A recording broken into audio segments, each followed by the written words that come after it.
Welcome to my YouTube channel. I'm Mary Whitman Ortiz, relationship coach and Christian sex educator. And today I'd like to talk to you about how to love when someone's disrespectful behavior pushes your buttons. You've been there, right?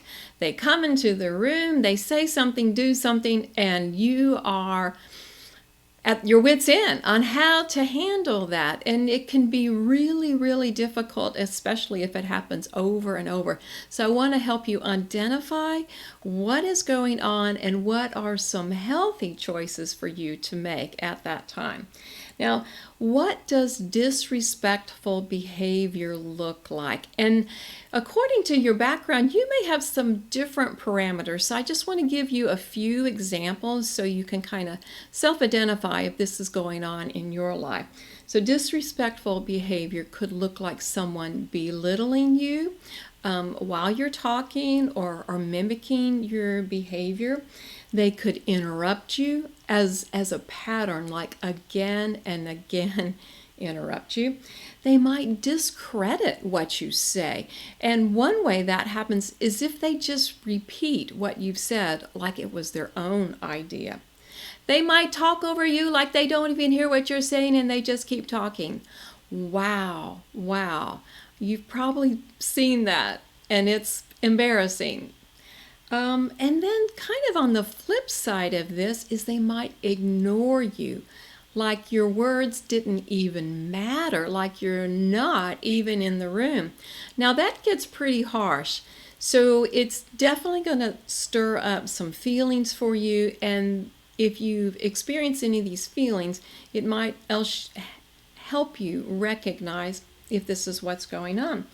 What you might feel is self-protective, like, I don't want to be here. And you begin to build walls. It's kind of human nature. So you might be building walls and you're not even aware of it. And that might mean leaving the room, changing the subject. Some of those behaviors can be helpful and respectful, but once again, if it's a continual pattern, then we know that there are some bigger changes that need to happen. And also, if you are self-protective, it's quite possible that you're trying to take care of yourself and you're not inviting God to step into that place because He is your ultimate provider. And He would love to help you at this point. So here is something that's really good for you to remember what you can do. When we look at Scripture, we can find from Matthew 22, verses 37 through 40, that Jesus is talking there and He's been asked, so what are the laws? What are the great commandments for us to follow? And the second one that He gives is that you're to love your neighbor as yourself. Now, if someone is being disrespectful, here's what you know. They are not loving themselves. Anytime disrespect is a pattern, then it means love is not the ultimate motivation.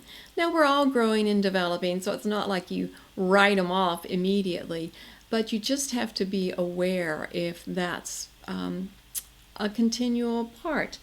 And the other thing is, they might not be loving themselves, but you can still love yourself. You want to sow respect into that relationship by making some awesome choices.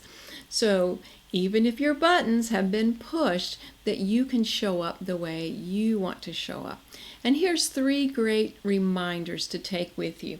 Number 1, your identity and value are from God, regardless of what anybody else says or does. Number 2, you are 100% responsible and capable to manage your actions. Number 3, when you're motivated by love for a connection, you will make a good choice.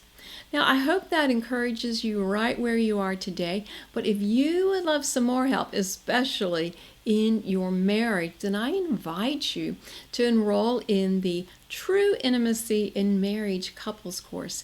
It goes live on Friday, November 11th with some great early bird Black Friday specials, and I can't wait to hear how much that is going to be meaningful in your marriage. So check the links below, and that will get you off to a great start.